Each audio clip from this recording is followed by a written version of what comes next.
cruiser versus adventure bike. What do you do with each one of these bikes during wintertime? I'm going to show you what I'm going to do. Let's start with the cruiser.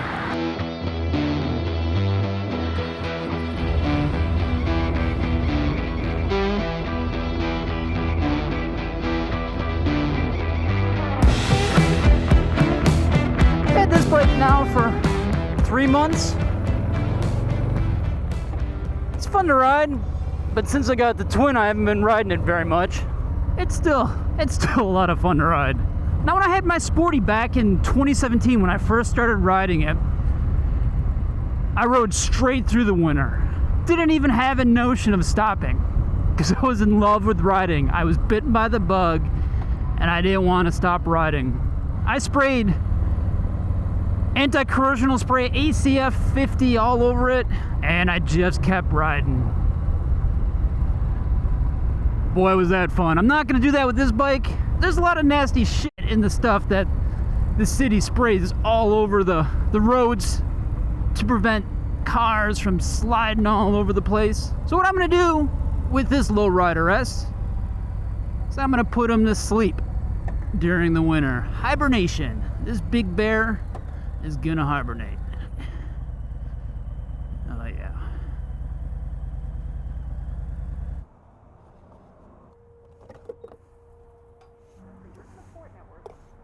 You didn't see that.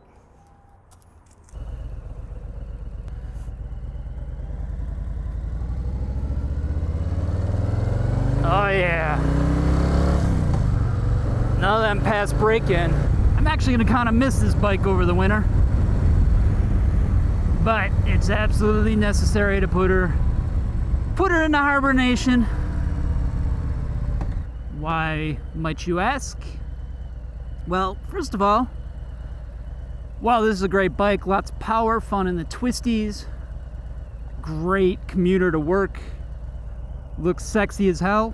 It's not a bike I want to be riding when the weather is cold. Your tires don't grip as well, they don't warm up at all. While this bike has ABS, it doesn't have any of the other rider aids that I feel like I need during winter. I wouldn't ride this bike if I didn't feel like I needed the rider aids, but during winter, I just feel like I need that extra little advantage. No traction control, ABS only, no rain mode, none of that. I know a lot of you guys, a lot of you Harley guys are like, I don't need that shit. I don't know. A lot of you guys don't ride straight through winter. It's not to say that some of you don't.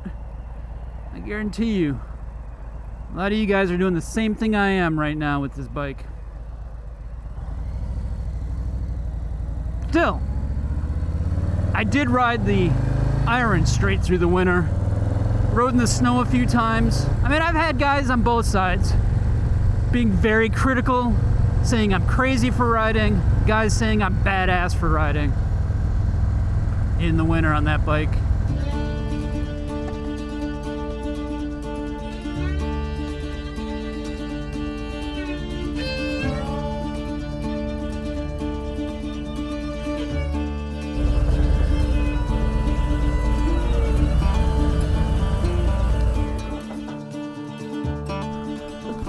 All right, now that I got the Low Rider S back in the garage, there's just 2 more things I need to do to say goodbye for the winter. The first is right here, right at the fuel tank. Yeah, I just filled it up to the top, but there's ethanol in this fuel, and ethanol is really weird stuff. If you leave it sit, it breaks down over time, in a matter of weeks actually. So I'm gonna put something called Stable in it to keep that from happening. Now this stuff, it's really cheap. It's like $13 for this whole bottle, and it's 16 ounces. You only need 1 ounce per 2.5 gallons. This is gonna last a long time. And I'm gonna put in my 5.5 tank, about 2 ounces.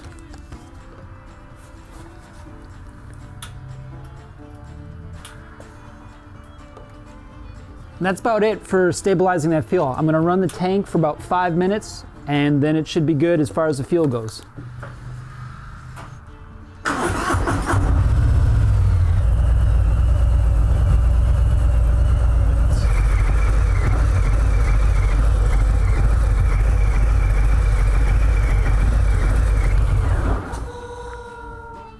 that's it to keep the fuel stable. A few other things I'll say about stable. It keeps the fuel fresh for about 24 months. That's a long time. This bottle is also good for 2 years. And they got a little spot here on the back so you can put the date. I am not going to use this bottle up in 2 years, so it's good to have that date on there. I found an old bottle lying around that I used for my iron. I never even used it up. Of course, I rode that bike through the winter. But it'll be useful to have this information on there if I ever want to use it again, and if I know if it's not good anymore. One last thing to do with this bike before I put her to bed. Just want to take a moment to define some things that I meant in the next 30 seconds or so of this video. I talk about using a trickle charger, or what's known as a constant voltage charger. That means the voltage doesn't stop, it's constant. I use the term trickle charger to mean all battery chargers. What you should be using actually is a battery tender, something that stops charging once the battery is fully charged. And once it dips below that, then it starts charging again and then shuts off again once the battery is fully charged. A trickle charger is not a device you should be using because of that constant voltage charge. I use the term trickle charger to describe all battery chargers, much like you would describe a Kleenex as all tissues, or in the South when they talk about some type of cola, they describe it as Coke. No matter what, Dr. Pepper, Coke, Pepsi, they're all Coke. I'm using trickle charger in much the same way. Just want to take a moment to clarify that. Now, this battery's not going to last all winter, so I'm going to want to put a trickle charger on it. I have this lead acid battery charger here that I'm going to use on this Harley because obviously it's got a lead acid battery.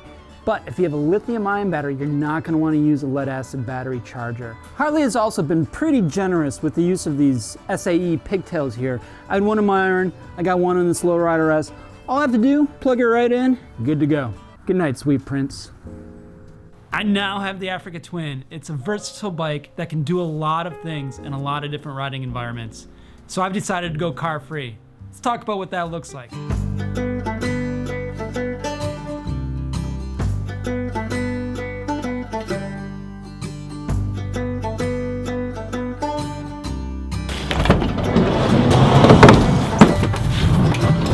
I do have this van, which is great, but it's mostly used for camping and transporting motorcycles. It's not the most practical thing to drive around, except for vacations and whatnot. Not a great commuter. Is a motorcycle very practical? Well, for my needs it is. This van is great for transporting stuff and for camping. Not a great commuter. Not for my needs anyway. Yeah, winter's coming, so it doesn't seem very practical to ride a motorcycle during a Wisconsin winter where it's going to be sleeting, raining, snowing, and definitely cold. But here are a few ways I'm going to counteract that. First are these heated grips. These things, I've used them already. They're pretty amazing. I love them. It's something that I keep talking about on every video, how much I love these heated grips. But I also got these hippo hands, elk hands. They wrap around the bar so they keep your hands toasty warm. I'm pretty sure I'm gonna look downright ridiculous having these hippo hands wrapped around my handlebars. But staying warm is not about fashion. Who doesn't look ridiculous while trying to stay warm during winter, motorcycling or otherwise? One final way I'm gonna keep warm while riding this bike in winter are these Gerbing heated jacket liner and pants.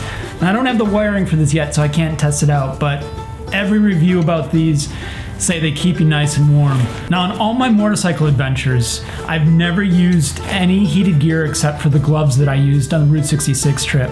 So this will be new for me. I'm excited to use them. I'm for sure gonna have some reviews about these, about the hippo hands and any other gear that I use with this bike and with the Low Rider S. This video is the first in a series where I'm gonna be comparing the cruiser to the adventure bike. During winter, this bike just wins hands down, without a question. There's gonna be other areas where the cruiser is going to be better fit over the adventure bike, and I'm gonna kind of keep score, so this is gonna be a good series to have.